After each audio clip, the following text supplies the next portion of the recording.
Muhammad Adil, Bupati Kepulauan Meranti, ditangkap KPK terkait OTT. Sosok Muhammad Adil sempat viral sebelum ditangkap kasus dugaan korupsi.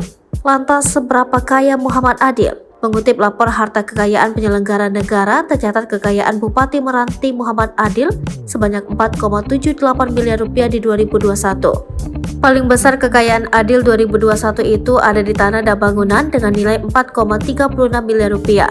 Kemudian ada harta berupa alat transportasi dan mesin senilai 174 juta rupiah dan harta kas atau setara kas 244 juta rupiah. Sebelumnya, Adil tercatat punya kekayaan lebih besar di 2020 dengan total 4,8 miliar rupiah.